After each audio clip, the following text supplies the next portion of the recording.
Ana-ana sa kustodiya sa Department of Environment and Natural Resources sa Region 7 kon DENR ang unggoy nga si Brad Pitt. Gi-turnover si Brad Pitt sa Wildlife Rescue Center sa DENR 7 niadtong Biyernes, Setyembre 15, 2023 human gipaak niya ang iyang amo didto sa lungsod sa Minglanilla.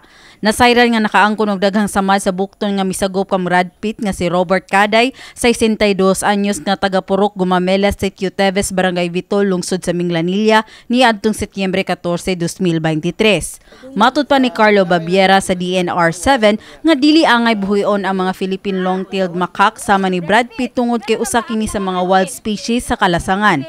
Labi na ma-provoke. Usually kaning mga bata sungog-sungugon, no. So naay tendency, no, mga mamaak siya. Labi na kung ang enclosure dili gyud safe ang gibutangan, no. So naay chance makabuhi. So mo to nahitabo sa Minglanilla, no, nakabuhi ang unggoy, so napakan ang tag-iya. Asoy pa ni Babiera nga dili angay buhion sa balay ang susama nga mga mananap kung walay permiso o mga papeles nga magikan sa DENR.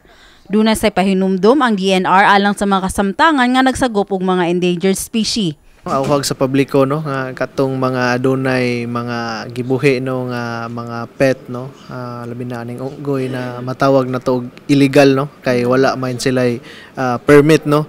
So sa balaod, no, illegal possession of wildlife ni siya, so doon na gitay penalty or silot, no. So mahimo kang magmulta or mapriso ka, no, if mahibaw-an ka nga doon na kay gibuhi, no, diha nga pet nga illegal, wala tay papilis, no, pwede ta makasuhan, no, dili ta mo no follow sa maong balaod, no, labi na nga to ang 9147, no, or the Wildlife Resources Conservation and Protection Act. Kasamtangan nga ipaubos sa rehabilitasyon og iuban si Brad Pitt sa mga unggoy sa DENR nga susama niya og species.